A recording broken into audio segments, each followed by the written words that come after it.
So today we have two goals. Basically, one, finishing reading together the last play for the class this semester, which is Altarpiece of Yumbel. And secondly, we said we were going to do a small, rehearsal reading of the monologues that you have due as performances for next week. So basically, those are the two objectives for us.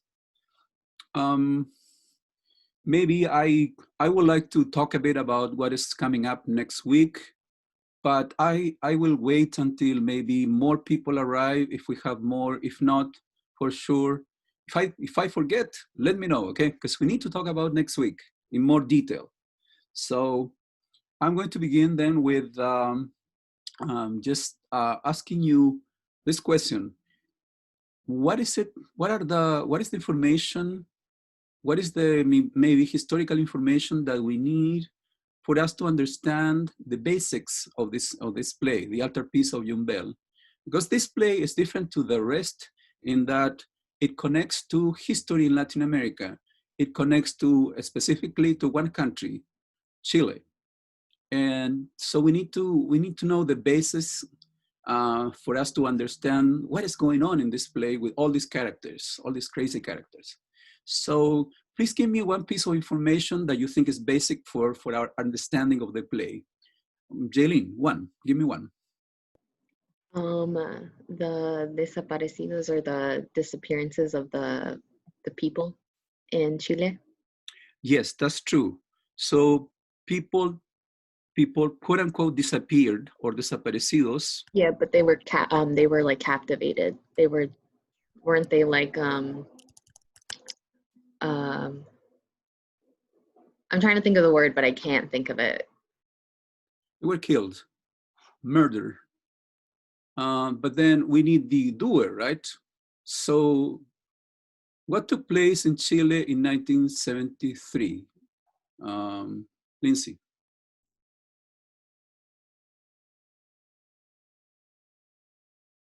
Can you please repeat the question again? Sure. What took place in 1973 in Chile? What took place in 1973 in Chile? In Chile? Yeah. Isn't that where the government basically took people who were against them? Yes, but we need more precision. Mothers started protesting because they never saw their children again. Yes, that's accurate. We need to be more precise. That's correct. A coup d'etat took place, and if you go back to the video, right, for the week, you will get a detailed explanation. So if you haven't watched the video, please do so. Although I showed the video, part of the video, right, a segment of it last class. Right. The interesting thing is that it's 9/11, 1973. 9/11, 1973. A coup d'etat takes place in Chile. And who is the doer in this case, Jimena? Who did it? Jimena, I think she's having trouble. You can write it in the chat. Okay, if you cannot, I cannot hear you, but it looks like you're muted, Jimena, just in case. Okay, Max? No, connecting to audio. Okay, well, please help me. Jaylene. Who's the doer? Who did it? Jaylene? Oh, I didn't hear that you had called my name. I'm sorry. The doer of it was the government. I believe it was I forgot his name. Hold on. But it doesn't matter necessarily who, what name. The name is important. I realize that. But what entity? What entity? It was the extremist right wings with the US CIA. Yes, but still, yeah, I totally agree. Good. This is what the video showed us. Yes. Okay, so there's implication of the Nixon administration and the CIA plotting for a long time, actually, this coup d'etat in Chile, 1973. But who did it? You still, yeah, more precisely, who took over? In Chile, in Argentina, in Brazil, in Uruguay? Who took over these countries?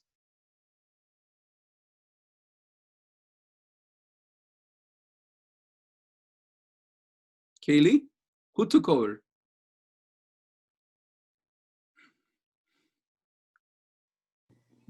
I'm talking about the video, right? Yes. Who took over?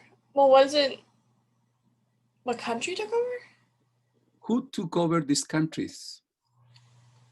Who took over after the government, the government, they had a government in Chile. They had a government, but the government was ousted according to the video. Yeah, they got a new person in office, I think. And I don't know, I forget his name. It does, the name doesn't matter that much. The name, I'll say the name. The name in Chile is Augusto Pinochet. But I'm not looking for the name necessarily. I'm looking for the entity, the institution that took over. That's more important for the basics here. Nobody knows. Nobody knows. And I'll have to say it then. The military. If you don't understand that, it's difficult for you to understand the play, because the military, a military junta was in collusion with the CIA and in collusion with right-wing extremist right-wing people. Okay, so you need the very basics for me is that the military, the Navy, the Army in particular, the Army, right, took over and started killing people.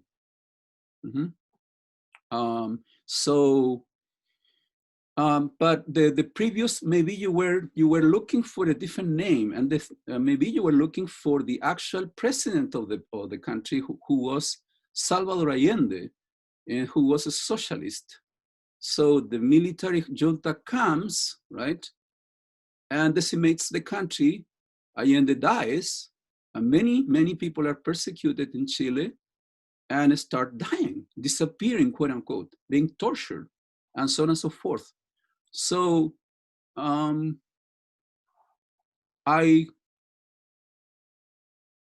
okay, thanks for replying, Megan.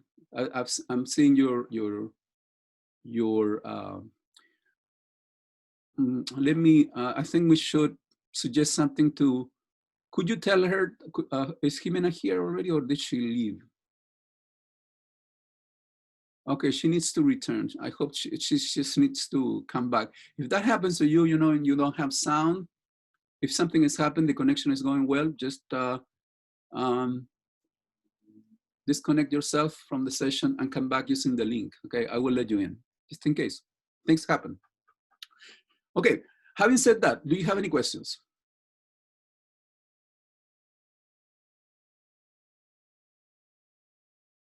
Okay, so in the play itself, we have mentioned to a second country, but the very country where this takes place, right?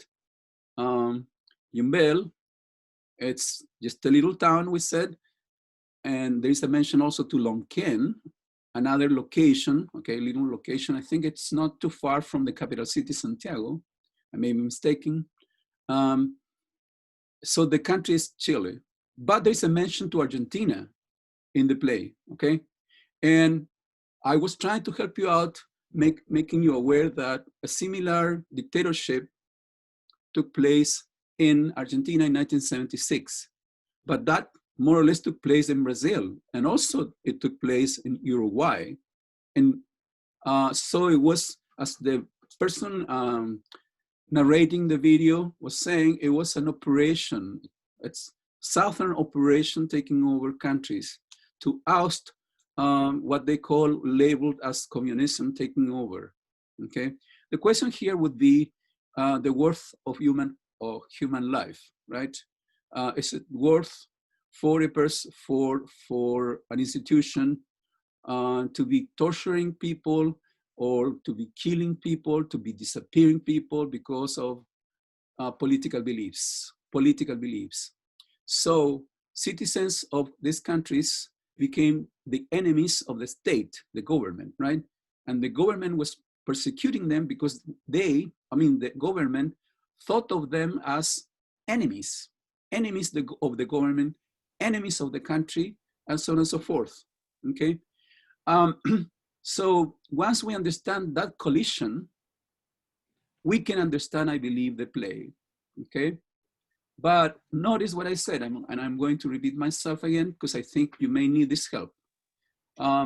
Traditionally in the States, we understand that communist societies were very highly repressive, and they jailed people who dissented, which is accurate, right? And therefore, the United States was not a clear adversary of the Soviet Union for economic, political, ideological, religious, and so on and so forth, right, reasons.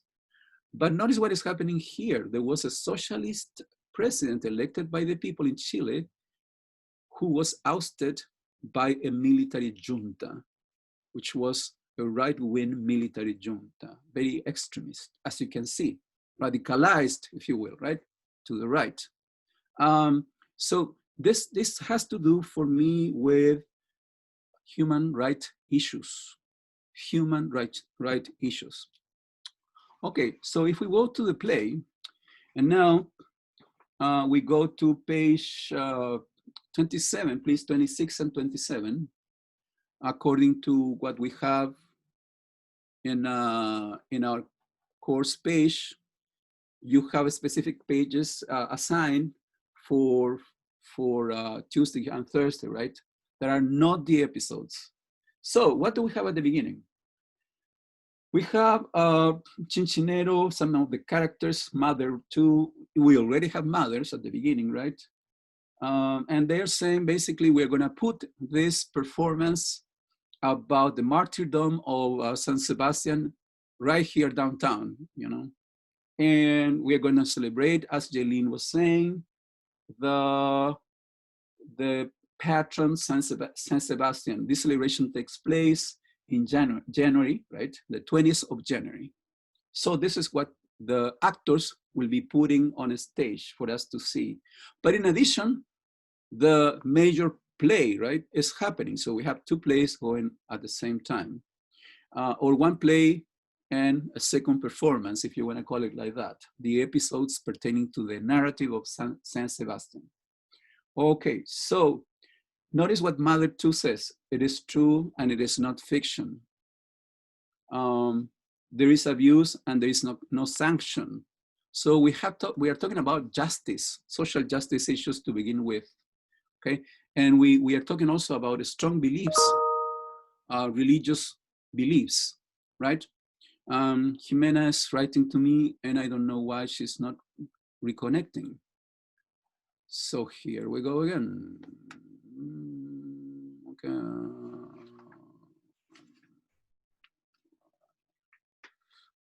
Okay. So page 27.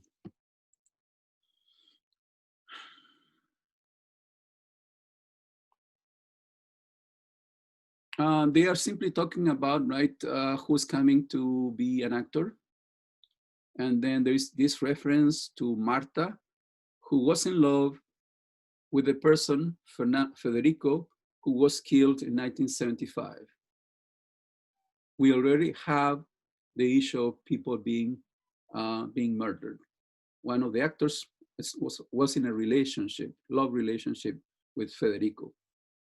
Then when Mother 1 speaks, page 27, down the page, we have a very direct reference to something that took place in Chile. 19 leaders were shot for no reason at all. And when we say leaders, we're talking about leaders from their communities, local leaders. We're talking about maybe union leaders, right? Leaders of factories, representatives of villages, and so on and so forth. People well trusted by the community.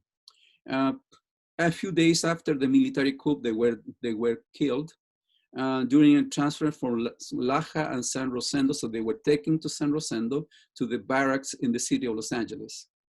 Even though there were claims, appeals for assistance, countless requests, and the long pilgrimage of mothers and wives, here we have mothers and wives, mothers again. So mothers and women were immediately reacting, right? And trying to find out where they were taken. It was not possible to find out what happened to the group of arrested men whose personal records were lost early in the morning of September 17th, 1973. The identity of each of the victims and that of their executioners was established during the trial. But as it happened in Lonquén in 1979, the executioners were pardoned by an amnesty law formally decreed by the military junta. So not only were these 19 leaders taken away, right? They were disappeared. And then when relatives demanded at court some justice, the military junta declared, right, that there was to be an amnesty law, that there was quote unquote legal, and therefore there would be no explanation to the relatives, to mothers, to wives, to friends, to parents, to children of them, and so on and so forth. No justice whatsoever, no explanation. So it was brutal, okay? But notice the connection between stark violence from the junta, right? The new dictatorship, let's call it like that, right? It's a government, but it's dictatorship, right? As opposed to a democracy with Allende, the socialist in Chile. And when we say democracy, we know that we have different coalitions, political coalitions, right? Fighting for power, if you will, you know. So we have a legal system that is working more or less with complications, of course, but people can be outside, right, demonstrating, like in the States, and also you have newspapers expressing, and TV, right, expressing different opinions, radios, and so on and so forth. But the dictatorship canceled that. Forget it. This is a dictatorship, and you need to behave from now on. Okay, you were children misbehaving, and now the great dad, the dictator Augusto Pinochet, will bring peace to the country. Peace, right? And you know the language. It's not difficult to picture the language, right? To hear the language of a dictator. Okay, so that's key information for the play then, right? And then I assign you, I believe, page 39. So please go to page 39. You notice we are going over the main play, and I'm not going to go into necessarily, you know, lots of detail, because I do want us to concentrate also on the monologues today to help you out with that, to begin helping you out, right?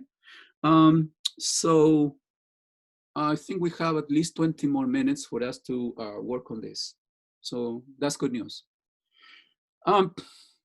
For me, this is an important moment, and I would like for us to read it. So who would like to volunteer to be one of the characters? We have woman 1, woman 2, and then, yeah, they continue being woman 1 and woman 2.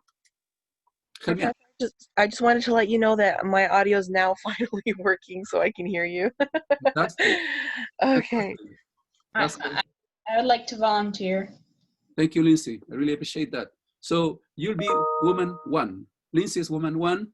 And I'm going to ask, what about Shamani? Okay. You're woman 2. So I'll begin reading. I'll read the stage directions. Okay, I'll read the stage directions. So it's a scene 3. Light on the foreground section, which represents a corner of the town square. Woman 1 is there, and woman 2 approaches her. Woman 1. She sits on the bundle she's carrying and addresses woman 2, who is sitting on the floor with her basket of goods. I was taking food and clothing to the prisoners at the jail of Concepcion, Yes. but I came back with everything. Why? Guard Gonzalez chased me away for talking such nonsense, he said. You don't say. And what did you tell him? I asked him how he could work in a place like that, a place where they torture innocent young people. And he said they're not innocent. And even though the job is ugly, someone's got to do it. And what did you answer? If the job is so ugly, look for another one. And he answered, with so many people out of work? Besides, since I wear a uniform, my children will never lack anything. So I asked him, and if they take one of your boys and they starve him to death, what will you do? And what did he say? I'll kill them, he said, using these very words, even if they shoot me afterwards. You see, I said, that's the difference. You worry only about your own children, while the men they have arrested worry about all the children, everybody's children. You really think so, he said, as if making fun of me, and I replied, don't you know that those young people are fighting so that every child can eat and go to school? And shoes. Shoes are important to children. That's what I told him. What did he say then? He said, all you talk about is children. This is a war between grown-ups. Children have nothing to do with it. My goodness, listen to that. Children are involved, I said, since all of them start life hungry and barefoot, sleeping in doorways, sniffing glue. There's the bus. Let's see if this time the guard will let me in. Darkness.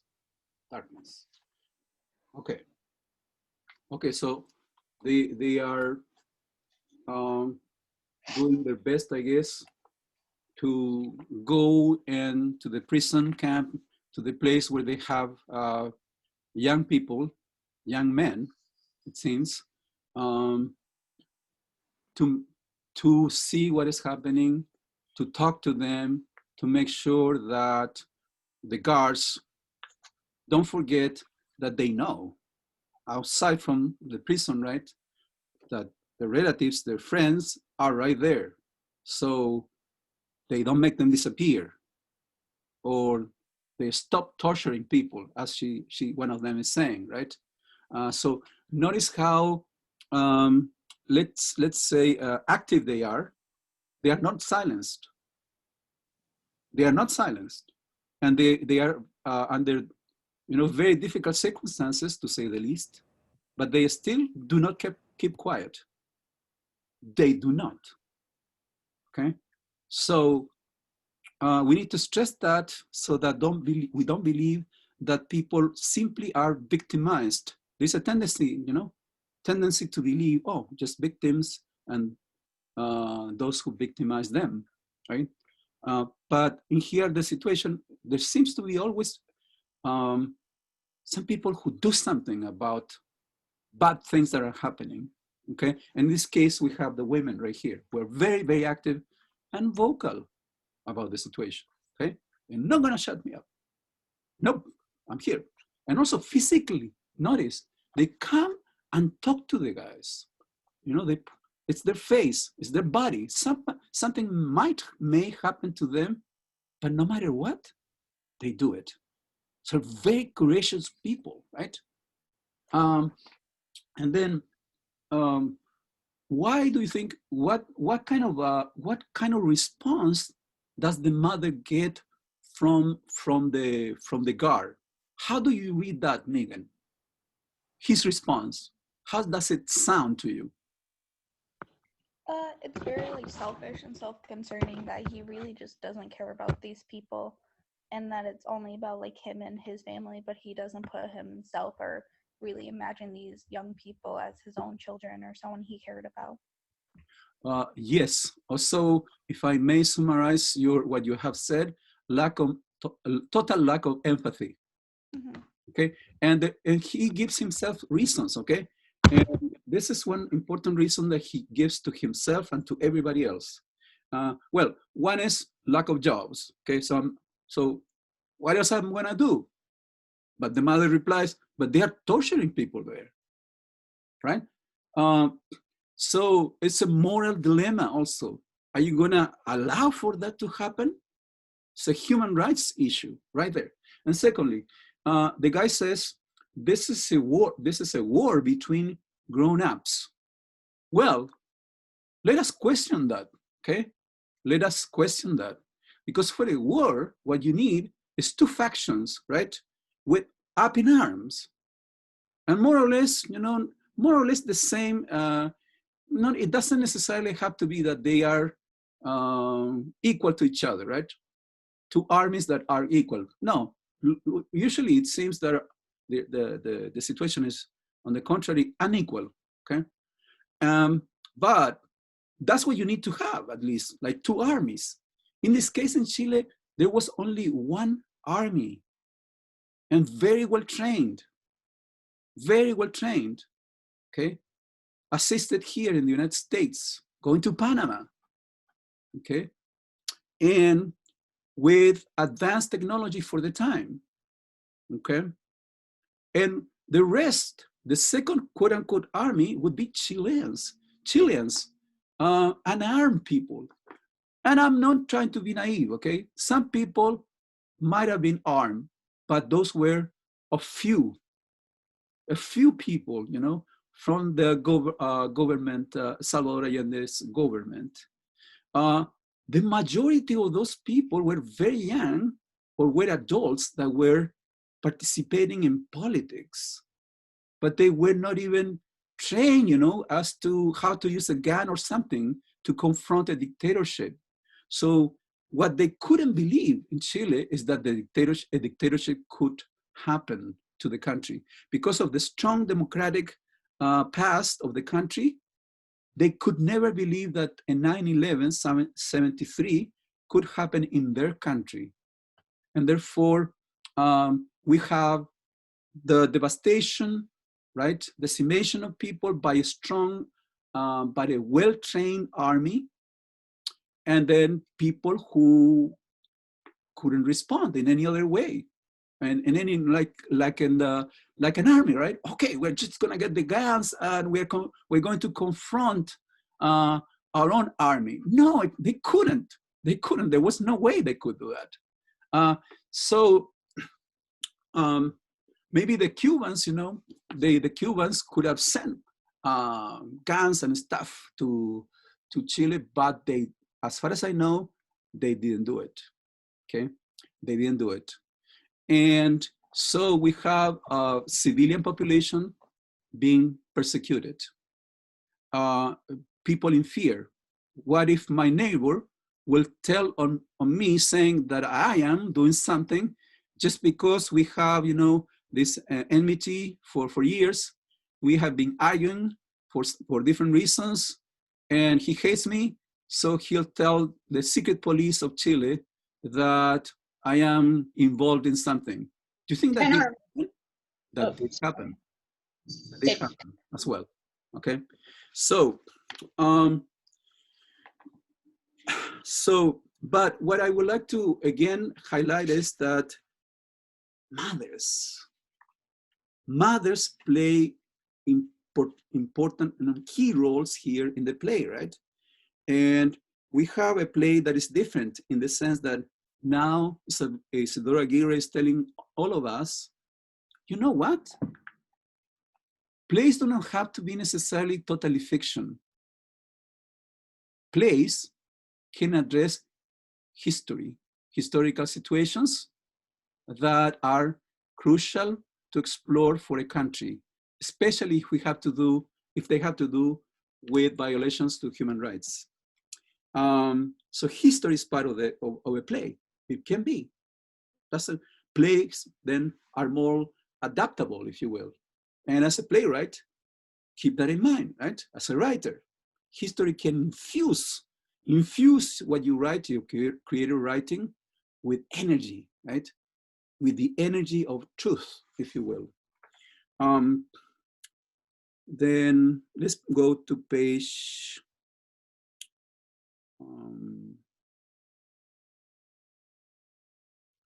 I'm going to skip page 42, 43, and let's go to page 46. Please go to page 46, 47. Before that, actually, page 45. Page 45. In here, we have one of the monologues.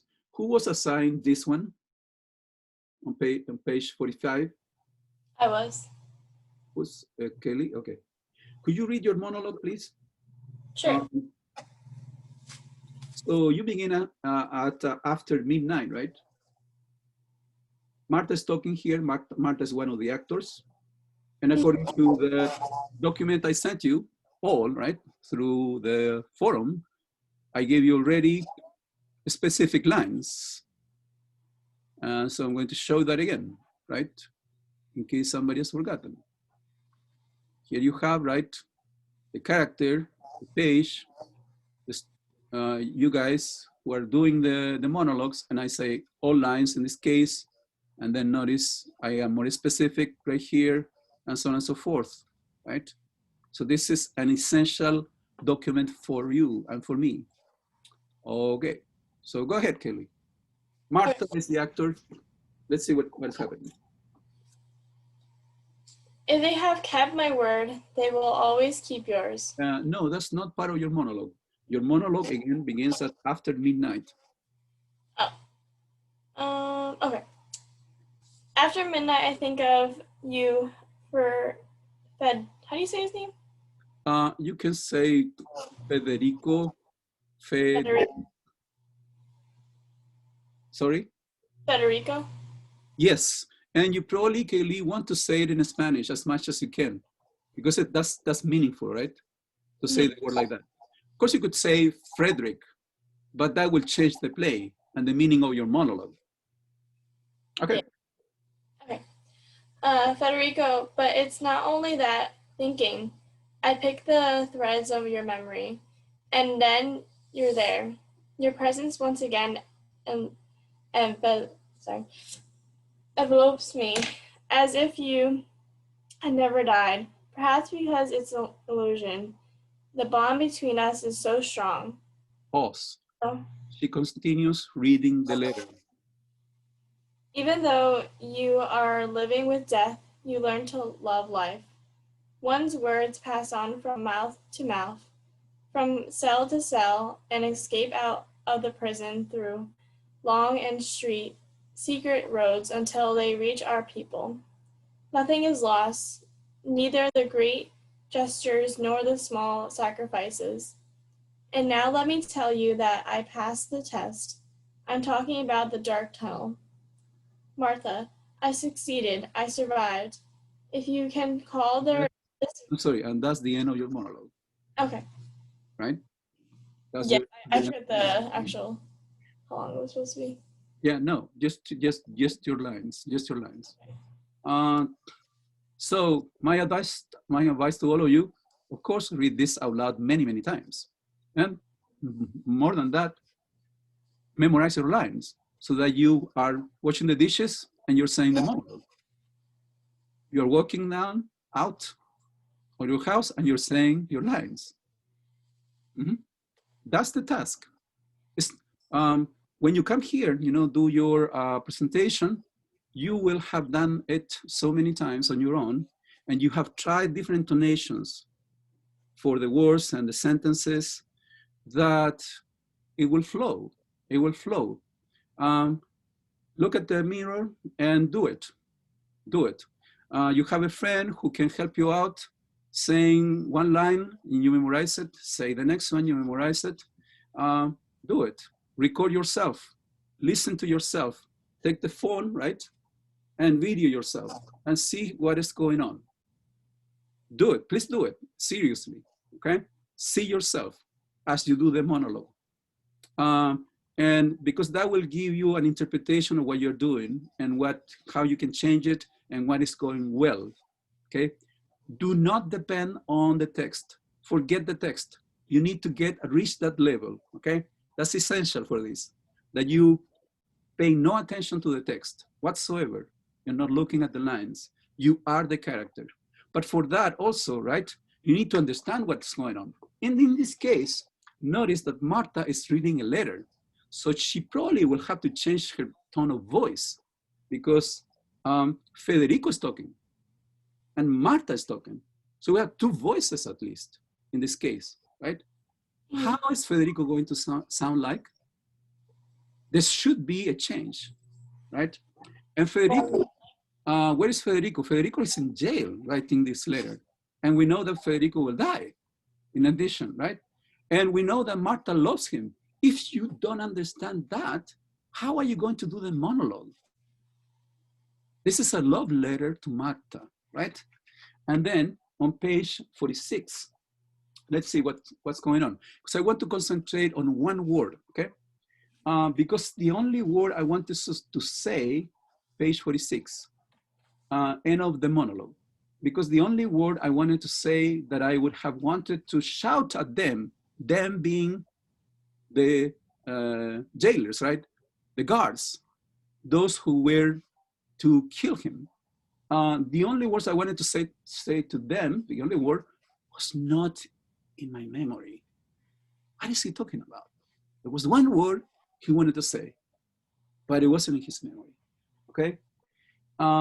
Then we have something more poetic, if you will. Page, Alejandro says at the end of his lines, go to Alejandro and see the end. I suppose the word is written in the galaxies. The word again, what word are we talking about? From where all other beings must be looking at us with infinite compassion. Marta, he was talking about the galaxies. So Federico was a kind of a poet himself. That's probably where he is, don't you think? Then he must have already found the word. Do you know it? No. Marta responds, she doesn't know the word. And notice what Alejandro will say. Alejandro says this. Yes, you do know it. The word is love. How is it that Alejandro knows the word and she doesn't? This is part of the play. Does anybody know why Alejandro knows the word? Knows that it is love, the word that Federico wanted to say to the guards. Love is what matters, not hatred of people. This is the reason. Alejandro loves Marta, but Marta is grieving for Federico. And that's why he knows the word, because he loves her in the play. Okay? Ah, the cruel irony. Exactly. Exactly. Yeah, and they're so close to each other, right? And then Alejandro says at the end of page 47, if you wanted to be more explicit about this situation, because love was the only feeling those men who were torturing him did not have. Did not have. Question: how is love important for the episodes? I need an answer to that crucial question. Megan, how is that word important for the episodes? Because it makes you understand that all of the characters, that they love the people that they're talking about that have been in prison so much. and that the people who did it were are in jail because of love. Megan, I was talking about the episodes. Were you talking about the episodes? I thought so. So when you say people, who were those peoples in the episodes? Be precise. I mean, in this instance, Episodes, the episodes. Like not Alejandro, but what's the other guy that's in jail? Episodes. No, I don't think you're answering my question. I'm talking about the episodes now. Kaylee, why is that word? How could that word be important for the episodes? Well, these mothers have all this love for the people who are inside the jails. Like they wanted to bring them things. I'm not sure you're answering my question, Kaylee. I'm going to ask it in a different way, okay? Kaylee, Okay. when I say episodes, what am I saying? Like the episodes. Oh wait, is this not the episode? Oh, that is the scene. So I don't have a clear answer from you. Okay, Jaylene, when I say episodes, what am I talking about? That's the way we began reading this play. The pages you assigned. I have assigned pages for today, and I have assigned pages prior to this. Tell me what took place in the episodes, Jaylene. Hello. So in this episode, No, I'm not asking you that. Oh. I'm saying what took place in the episodes. I think I have the answer. Okay, thank you. So I was looking at the scenes before the episode. Isn't it, I forget the name, but the one guy, he was willing to die because he loved Christianity so much. The one guy, that's very informal of you. I can't think of I have to find the name, sorry. Come on, you cannot forget the name. What is the name he is looking for? Anybody? How you say it? Torquatus? No. Well, you're right. Sebastian? Yeah, you're not saying the basic, Kaylee. You know, Sebastian. Oh. When I said episodes, I was referring to the story, the Christian story of Sebastian. Sebastian. That's what I assigned you first. I said episodes, remember? Episodes. They all pertain to the story of Sebastian. Again, I'm going to ask my question. How is that word for the major play, right? For the major play on a stage, important for the story of Sebastian? Lindsay.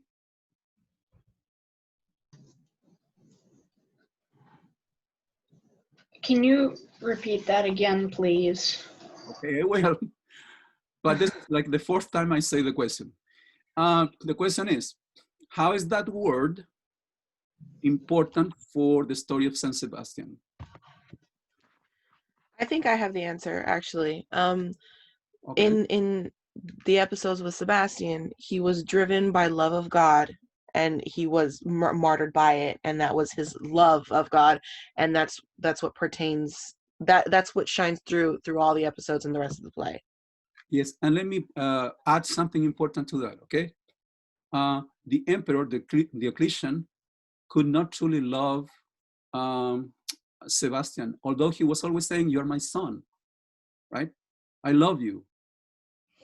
But he could not actually love him, because in the end he decides to kill him, and that doesn't show any love to me. Why couldn't the emperor, love Sebastian, Jaylene?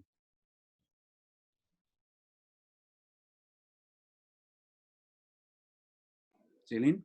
Can you repeat the question? There was a car that passed by. It was really loud. I'm sorry. Here we go. Why the emperor could not love Sebastian? Because he wasn't like, so Sebastian is more of like a common man, and the emperor is an emperor, so he's royalty. That would be one reason. Give me more. Anybody? How about he was not driven by the same love as Sebastian was towards God? That would be from the viewpoint of, yes, from the viewpoint of Sebastian, totally true. Give me more. And Jimena, maybe the question for me would be, what was the emperor driven by if it wasn't the love, the Christian love? His power, and the fact that if he did quote unquote love Sebastian as a son, he would lose that power because he's a Christian. Exactly, power. Power, like the dictator in Chile couldn't love people in Chile. He said he loved people. How could he? He was always lying. No, I had nothing to do with disappearing people. Nothing. That's not happening. It was just a few people who, you know, were messing the country, lying, deceiving people. So the emperor cannot, although he's saying, and Jaylene, Sebastian was not necessarily that of a common person, ordinary person. No, he was already in the elite group. And notice at the bottom of Roman society, slaves, right? Because this is a society based on slavery, as many societies have been. Okay, so no, this is a guy who is prominent already. But the emperor is the emperor. So, but love, right, is driving a change in the values of Roman society at the time, and therefore is subversive. And what I wanted to say is not only religious, but political, because it's going against the values of those who are in power, right?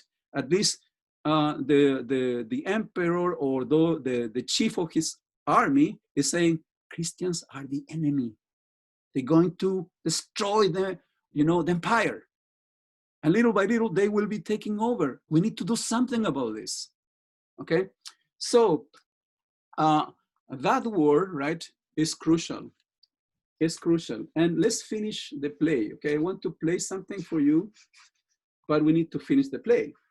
So let's go. Once you understand that, you understand a lot of what is going on in this play. But we need to talk about climax and resolution, right? To finally understand how the conflict resolves. And so page 67. 67. I think it's 67. Yeah.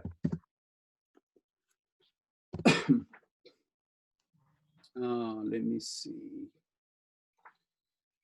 Yeah, we need to read 67. So I'm going to ask Jaylene. Jaylene, please become mother 1. And then Megan, please become mother. We have Juliana. Wow, we have so many. Just become the other person, okay? You read one, Jaylene, and Megan, you read the next one, and alternate, please.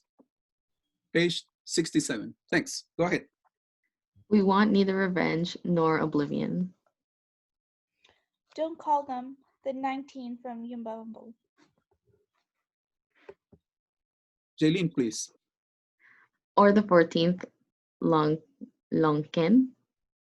They can't just be numbers. Only numbers? Behind numbers, there are only names, and there's no place for men. And no place for the grief of those who love them. We want to feel their presence. To call them by their name, with which we greeted them every day. To talk about what kind of people they are, what they said. They were. That's very important. Oh, right? what they were, what they said. If you say are, they are living, right? So where? Because they're dead. Yeah. To talk about their sorrows. Their hopes. Thanks. Okay, so notice, it's the mothers, right, taking over the play at the end of the play and saying, they just cannot be numbers. They just cannot be numbers because numbers are no identity. They mean that, in fact, these people have no identity whatsoever. And they are our children, right? We want to feel their presence. We want to call them by name. Page 68, and I would go to 69 to take a look at the climax and resolution. Okay, so Mother 2, Jimena, help me out. Page 69. Let's just read, one line after each other. You begin. Okay. Don't allow us, Sebastian, to forget those who are absent. Do not allow it. Life is hard, and we are so prone to forgetfulness. If we forget the past, we'll be condemned to repeat it. Don't allow it, Sebastian. Thus, when we remember them, we'll say, nevermore. Never again. Never again. Yes. So what is happening there? What is it that the mothers are pleading for? What is that the mothers are asking for? To remember what happened and never to forget it. Yes, there is that play between, right? That play between, wavering between forgetfulness, oblivion in the end, and memory. What is it that they want? They want memory. They're fighting for memory against amnesia. Against amnesia. No, we need memory here. We need memory. And who is going to help them? Sebastian, because he's going to be the martyr and the one that's going to right. That's why we have the celebration then. That's why we have the celebration. We have the celebration because since there is no justice in this country, right? We need something to empower us more than we are empowered. We are not, and again, I don't see necessarily the mothers only as victims because they are out in the streets, they are protesting, they are demanding for the children, for their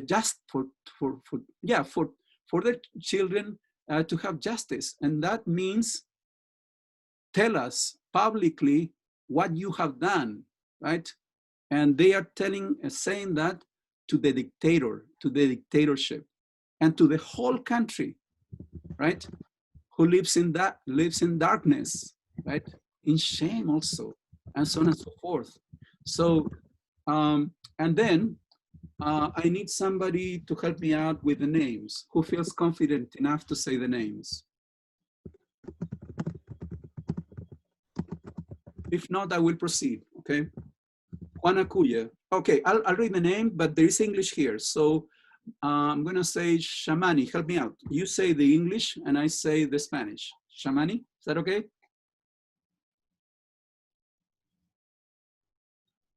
No response. Lindsay, help me out. Hello? Hello? Okay, now I can hear you, Shamani. Are we on page 47, right? I just came from the bathroom. 69. Oh, damn. Okay, yeah, take it easy, okay? Lindsay, if you could help me out. Lindsay? No response. I'm cool with it. Sorry. Okay. What's up? I just came back. Let's go. Okay, let's go with Shamani. Okay, I hope you guys are all here because this is the class. Okay, Juan Acuña. Juan Acuna. Okay, Juan Acuna. Wait, hold on. Juan Acuna. That's what I say, and say the next line, please. Pray for him. Luis Araneda. We entrust him to you, Sebastian. Manuel Becerra. Look after him, the loved saint. Rubén Campos. Dagoberto Garfias. Pray for their souls. Juan Jara. Fernando Grandón. Take our love to them. Jorge Lamaña. Gerardo Muñoz. Federico Riquelme. We entrust them to you, Sebastian. Oscar Sangüesa. Luis Ulloa. Raúl Urra. Take care of them in their holy kingdom. Juan Villarroel. Jorge Zorrilla. Eduardo Gutiérrez. Look after them, beloved saint. Mario Jara. Alfonso Macaya. Wilson Muñoz. Take our love to them. Next. So, what is the climax? And what is the resolution?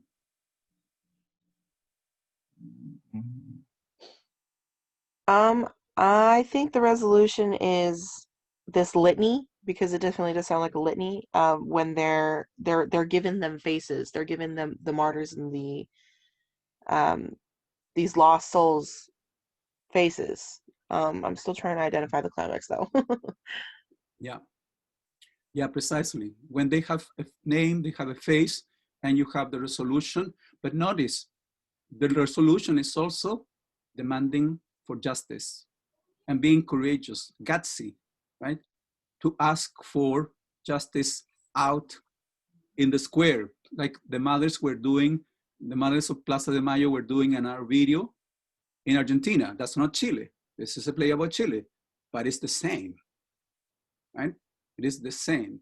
And notice how important Sebastian is in this town, in this moment, in this country, for them to move forward and demand justice. So I would argue that for the play, Sebastian is not only a religious figure, it's an empowering figure that would allow for justice to happen, or for the push for justice. See, there is no disconnect here between the figure of San Sebastian, the episodes, right, the story that they were telling, and what is happening in the major play, which is, you know, in the end, mentioning their names, the 19 names, right? The 19 names.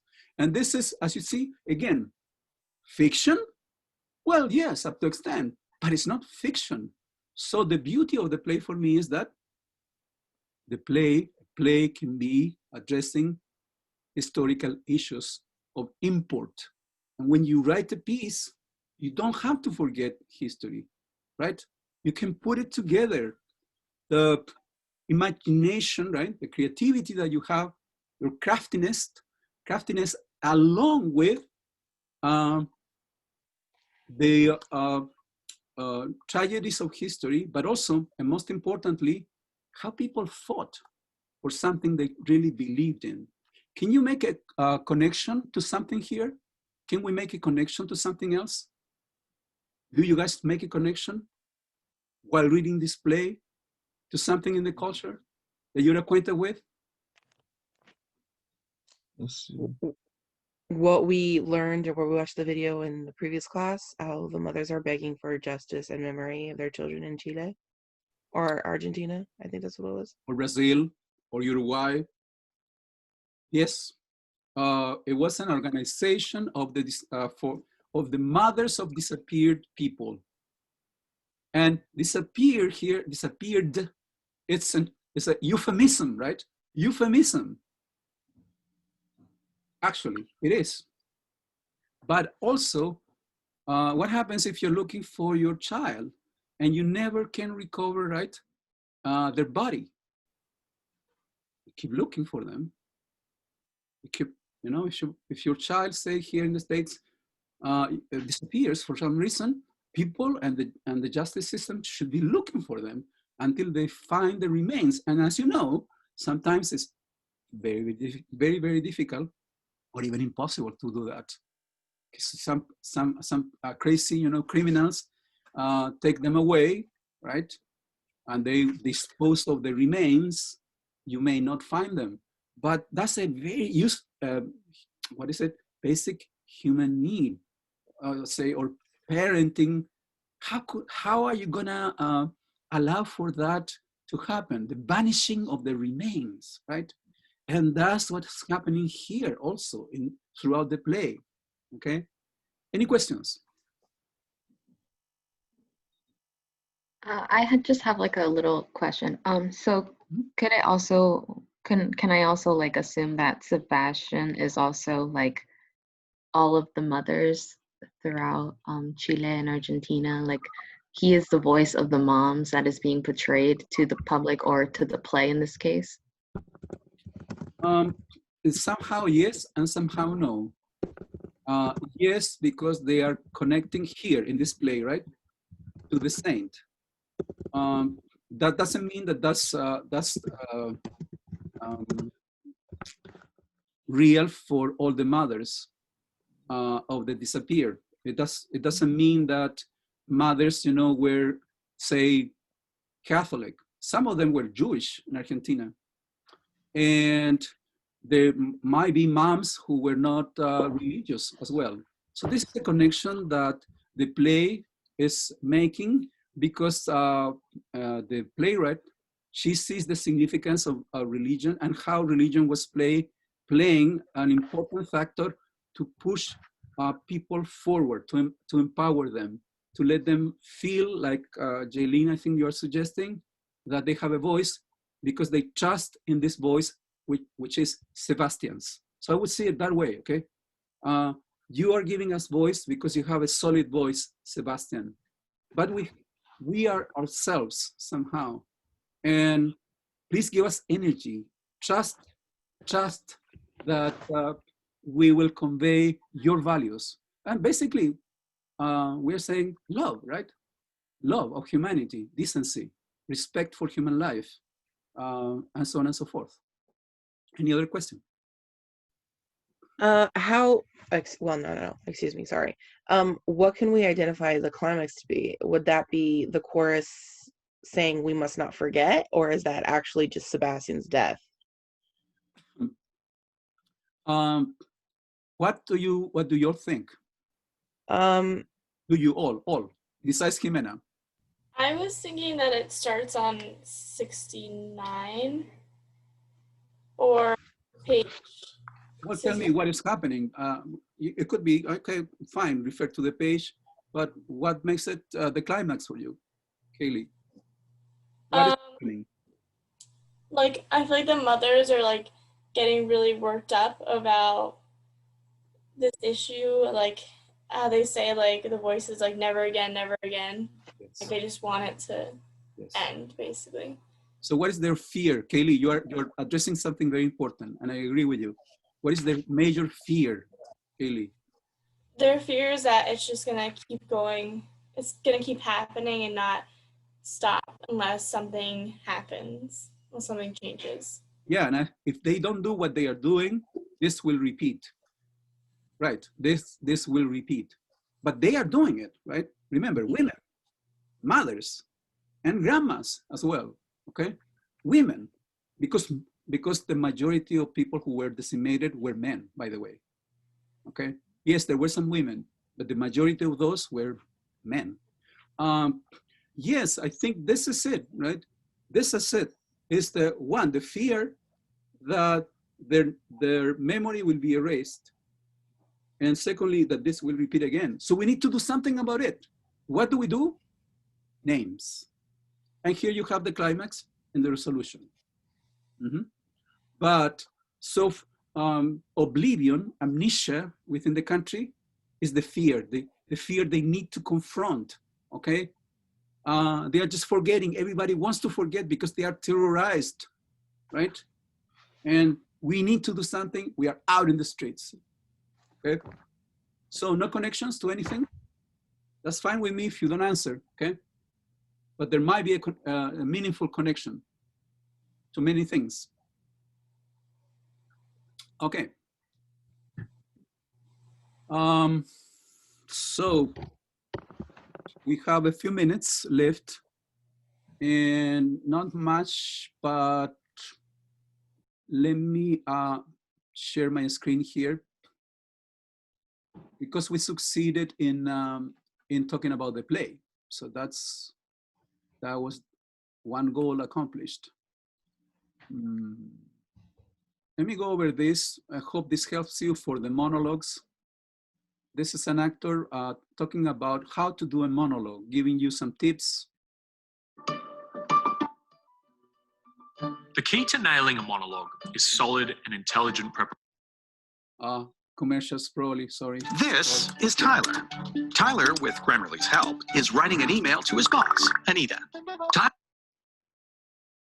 Preparation. But there are some tips I can offer to make sure we perform the monologue well on the day. First of all, think of it as an opportunity to act. Don't focus so much on the outcome. It's a chance to do what you love. Enjoy it for what it is and then forget the rest. When we change our mindset, many of the common acting problems are solved.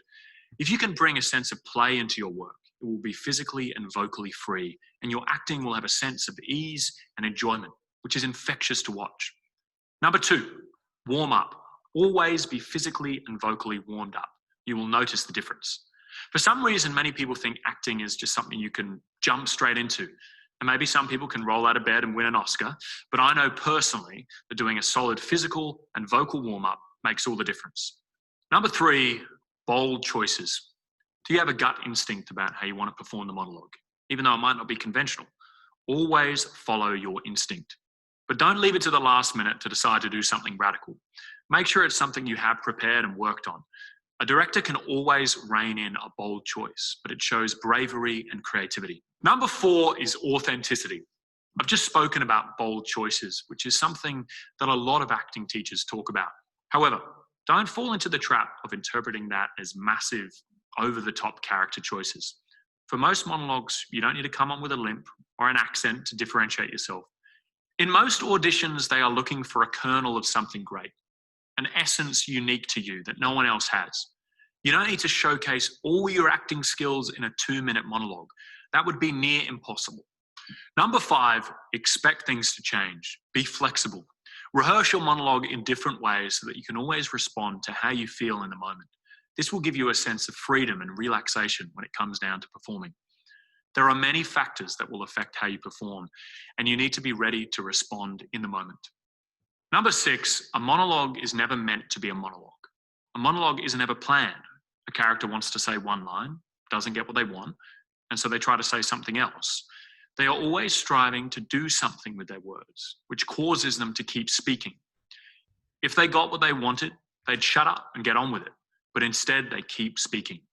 Investigate what it is your character wants but isn't getting, and keep in mind the spontaneity that comes with not knowing what you're going to get.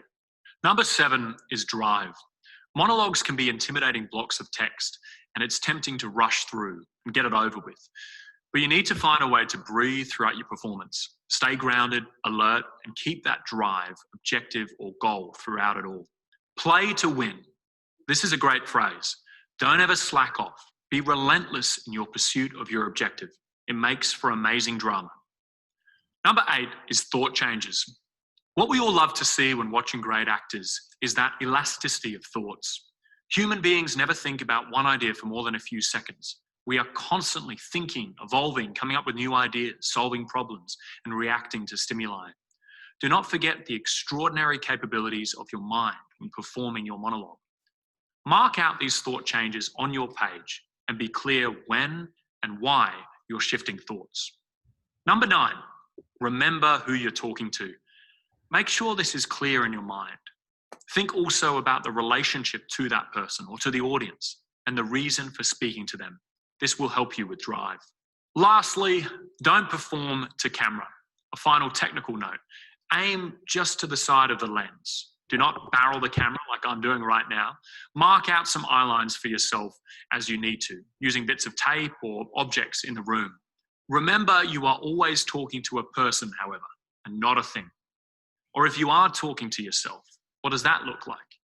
If you are performing a monologue in front of a director or panel of teachers, don't look at them. It's just a bit uncomfortable and awkward. Keep your eye line just above them, or if they have provided you with an actor to work with, use them. So there you have it, 10 thoughts on performing a monologue. Remember that we are always striving to achieve an honest, present, and detailed performance. When you Okay, so 3 highlights of his talk. Highlight 3 tips that, or something that was meaningful to you about what he said. Something new, maybe. Never look straight into the camera. Use a piece of tape to basically look at the side of your eye. Just never look straight into the camera whenever doing a monologue. Great. That was very, very surprising to me. Yes, that was a great tip. Number 2. I like the one where he says don't rush through it because it could be an intimidating to just rush through it. I like that a lot because especially with the monologue that I have, I have to impersonate a character who's broken, and you know, trying to figure himself out. So I can understand that, understand the different thought changes and thought paths that he has. Yeah, yeah.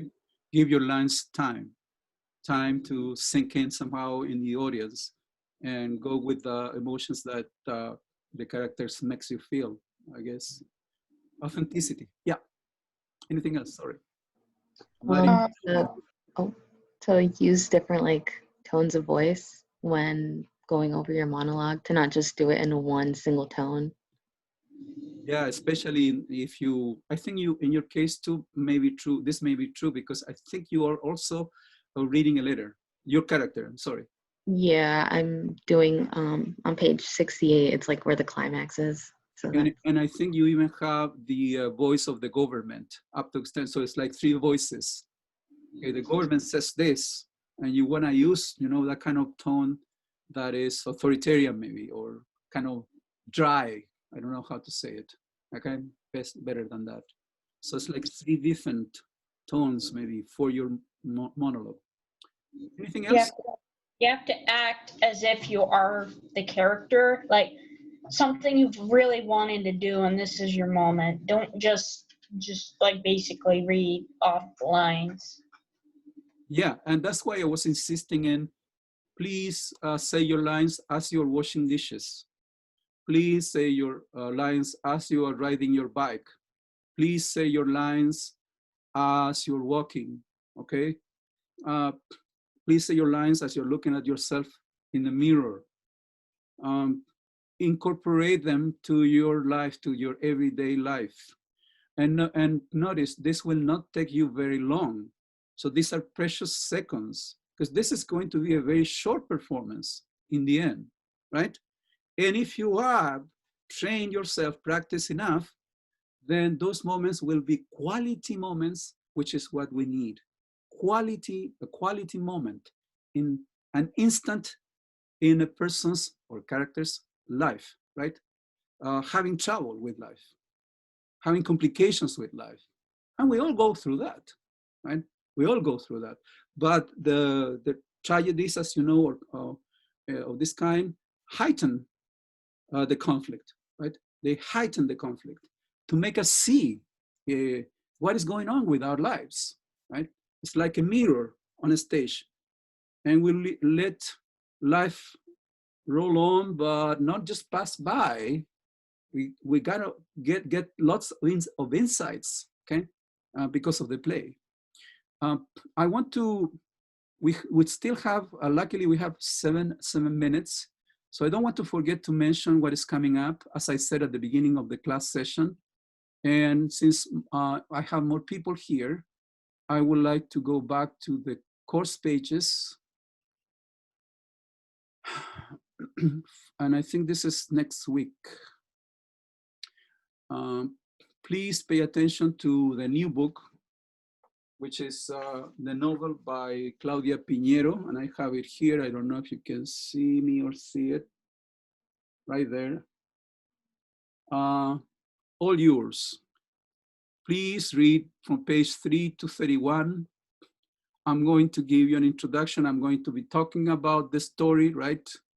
And the next step will be for you to be presenting on the story. So I'll be assigning next week pages for presentations.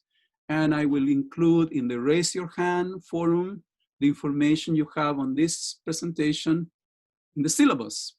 So if you want to know what is going on next, take a look at the syllabus and see what is this presentation will be like. In addition, we have the report for the Altarpiece of Yumbel.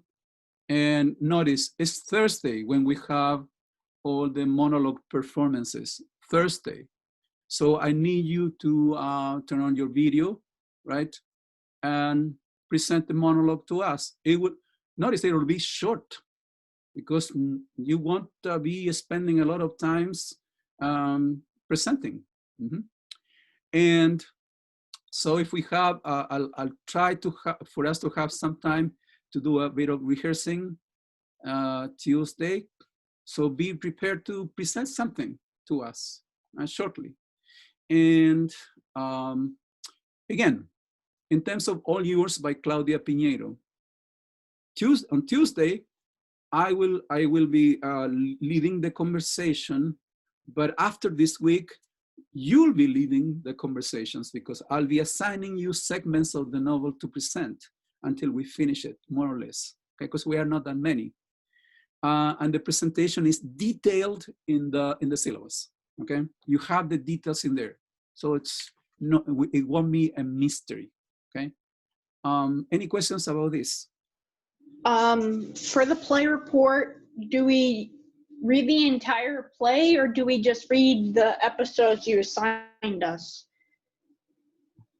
This is the answer. We did not have to read the entire play for us to understand the play. We did not have to read the entire play, right? Well, I'm just wondering because... And secondly, this is important too, I only spoke about climax and resolution for the major play, not for the episodes of the story of Sebastian. So that's a second play within the play, right? And you can make sense out of the entire play by referring to the story of Sebastian. But the actual play is when we have on a stage all the actors talking about what is happening in Chile, in Argentina, but mostly in Chile. And then we have the mothers all over the place, right? And the mothers finishing the play. That's the play. The other is a play within the play that is like a metaphor, I said, a metaphor for what is happening during the major play, right? So please don't lose sight that the most important side of our conversation was the major play, and then the episodes or the story of San Sebastian was a way to enter into the situation of the play, a way to understand what was truly happening in the major play, if you want me to call it like that. I hope that is more explicit. I'm sorry, I have trouble understanding some things. I'm so sorry. No problem. If you want to stay after the class, I can explain it again, okay? No problem. I'll stay after the class. Oh, what was that? I'll stay after the class. Oh, okay. I'll just repeat what I said, no problem. So no questions, I guess. Okay, since we have, we have 2 minutes. Professor, actually, I have something really quick. I need a little bit of help on my monologue just because, like the first few sentences, I have Bill's monologue on page 110, and I'm having difficulty trying to figure out how I'm supposed to present the first line because it's the wait, let me organize my thoughts. That's not true either segment of it, the very, very, very first line. Do you have any suggestions on how I can say that?